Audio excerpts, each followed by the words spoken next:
नमस्कार, मैं बनवारीलाल कुशवाहा और आप देख रहे हैं C20 न्यूज। देखते हैं आज की कुछ खास खबरें। पर दैत्याकार डायनासोर का राज था, या फिर ये कहा जाए कि धरती पर सबसे सफल जीव की प्रजाति डायनासोर का राज था। इन दैत्याकार विचित्र डायनासोर ने करीब 14 करोड़ सालों तक इस धरती पर राज किया है। एक समय पर डायनासोर ने अपना जीवन इस धरती पर बिताया था। इन डायनासोर की कई हजार प्रजातियां थी। इनमें से कुछ शाकाहारी, कुछ मांसाहारी थे, तो वही कुछ डायनासोर बहुत ही शांत स्वभाव के थे, तो वही कुछ बहुत ही खतरनाक। ये उस समय के सबसे सफल जीव थे। लेकिन ऐसा क्या हुआ? ऐसी कौन सी घटना हुई जिसके कारण इनका नामो निशान मिट गया? ये सब जानने के लिए हमें करोड़ों साल पहले जाना होगा और डायनासोर के उस अंतिम दिन को करीब से देखना होगा। तो चलिए अब हम आपको ले चलते हैं 6.5 करोड़ साल पहले। आज से 6.5 करोड़ साल पहले सामान्य मौसम था। चारों ओर सूरज की रोशनी फैली हुई थी, लंबे लंबे पेड़, ठंडी हवाएं और चारों तरफ डायनासोर के दहाड़ने की आवाजें। जब ये डायनासोर की प्रजाति धरती पर बड़े ही आराम से अपना जीवन बिता रही थी, तब 10 करोड़ साल पहले ही इनकी किस्मत लिखी जा चुकी थी। 10 करोड़ साल पहले एक छोटा एस्ट्रॉयड का टुकड़ा जो सुदूर अंतरिक्ष से आ रहा था, जो पृथ्वी से लगभग 20 करोड़ दूर मंगल और बृहस्पति के बीच बनी क्षुद्र ग्रह बेल्ट में घूम रहा था। घूमते घूमते वो एक बड़े से एस्ट्रॉयड से जा टकराता है और टकराने की वजह से एस्ट्रॉयड की दिशा बिल्कुल बदल जाती है और वो क्षुद्र ग्रह बेल्ट से निकलकर सीधे पृथ्वी की ओर 22,000 मील प्रति घंटे की रफ्तार से बढ़ने लगता है। जब एस्ट्रॉयड पृथ्वी से 3,84,000 दूरी पर था, तब अगर एस्ट्रॉयड पृथ्वी के उपग्रह चांद से टकरा जाता तो शायद डायनासोर्स का अंत नहीं होता। लेकिन नियति को तो कुछ और ही मंजूर था। ऐसा नहीं हुआ और वो एस्ट्रॉयड चांद से बिल्कुल पास से गुजर गया और पृथ्वी की ओर बढ़ने लगा। 40 किलोमीटर वाला और 2 ट्रिलियन मैट्रिक टन वजनी ये एस्ट्रॉयड हर पल पृथ्वी की ओर बढ़ता जा रहा था। ये एस्ट्रॉयड जब पृथ्वी के वातावरण के संपर्क में आया तो ग्रेविटी के कारण इसकी रफ्तार बढ़ गई और 70,000 किलोमीटर प्रति घंटा हो गई। और जब ये एस्ट्रॉयड पृथ्वी की परिधि में जैसे ही घुसा तो जबरदस्त घर्षण के कारण ये एक भयानक आग के गोले में तब्दील हो गया। इसकी रफ्तार इतनी तेज थी कि इसने लगभग 4 मिनट में ही अटलांटिक सागर को पार कर लिया था। इसकी चमक इतनी तेज हो गई कि टकराने से पहले ही धरती पर मौजूद जीव इसकी वजह से अंधे हो चुके थे। कोई भी प्राणी उसकी तरफ देख नहीं पा रहा था, लेकिन सभी जीव उसकी गर्मी को महसूस कर पा रहे थे। थोड़े समय के बाद ये एस्ट्रॉयड मैक्सिको की खाड़ी के पास जमीन से टकरा जाता है और लगभग 35,000 सेल्सियस की ऊर्जा वाला एक भयंकर विस्फोट होता है। ये विस्फोट लगभग 10 हाइड्रोजन बम के बराबर था। ये विस्फोट इतना भयंकर था कि जैसे ही धरती से टकराया तो धरती की लाखों टन मेटल अंतरिक्ष में चली गई और टकराव वाले स्थान पर लगभग 200 किलोमीटर चौड़ा और 20 किलोमीटर गहरा गड्ढा बन गया। ये विस्फोट इतना खतरनाक था कि इस गड्ढे का सारा मेटल आसमान में धूल के बड़े बादल में बदल गया। विस्फोट के 15 मिनट बाद जमीनी टकराव से धरती के चारों तरफ 11.1 तीव्रता की भूकंपीय तरंगे उठने लगी। इस कारण समुद्र में विशालकाय लहरें भी उठी।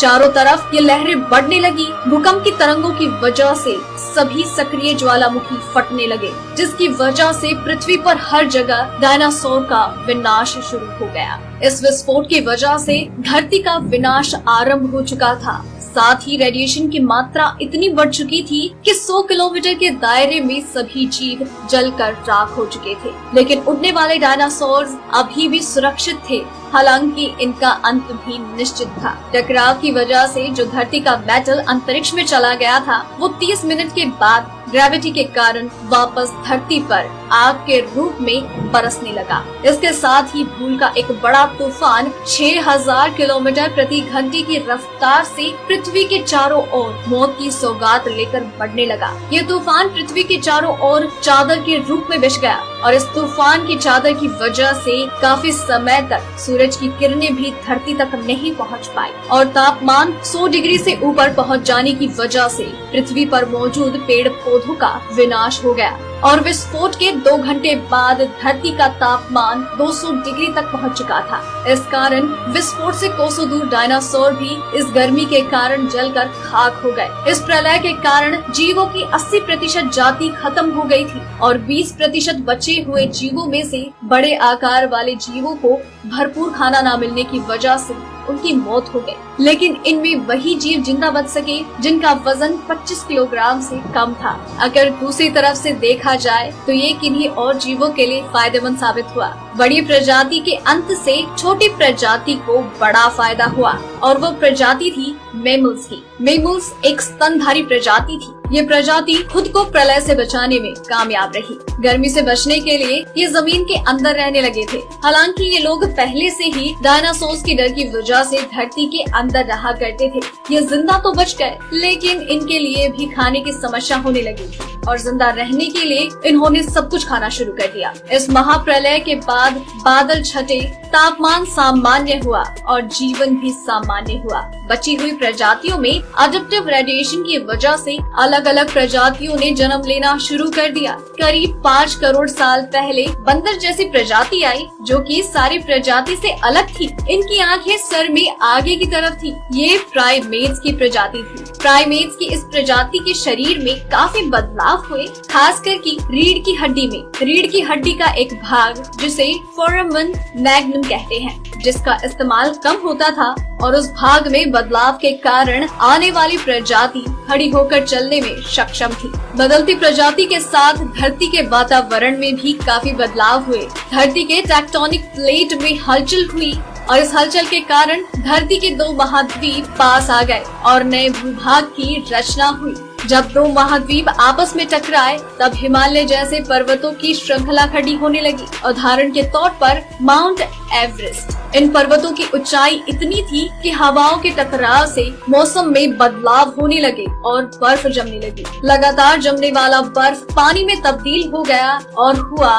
नदियों का निर्माण। धीरे धीरे धरती पर काफी बदलाव होते रहे और जीवन विकसित होता रहा। 40 लाख साल पहले धरती की टेक्टोनिक प्लेट में एक बार फिर से हलचल हुई और अफ्रीका के पूर्वी इलाकों में एक नई पर्वत श्रृंखला का निर्माण हुआ। इस पर्वत श्रृंखला में उभार आने की वजह से वहाँ का हवाई मानसून वहीं ठहर गया। बारिश न होने की वजह से वहाँ के हरे भरे जंगल सूख गए और उन्हीं जंगलों में ग्रेट एप्स की प्रजाति रहती थी, या फिर यूं कहें कि हमारे पूर्वज। ये प्रजाति पेड़ों पर रहा करती थी और पेड़ों से ही फल खाया करते थे। इनकी दिनचर्या में ये टहनियों पर 2 पैरों पर चलने लगे और एप्स ने पहली बार अपने 2 पैरों पर चलना पेड़ों पर ही सीखा। लाखों सालों की बदलती जलवायु और समय के अनुसार ये एप्स कुछ चिंपैंजी में, कुछ गोरिल्ला में तो कुछ इंसान के रूप में विकसित हुए। खैर धीरे धीरे जंगल सूखते गए तो एप्स के खाने की समस्या हो गई। खाने की तलाश में पेड़ों से उतरकर इनको नीचे जमीन पर कदम रखना पड़ा।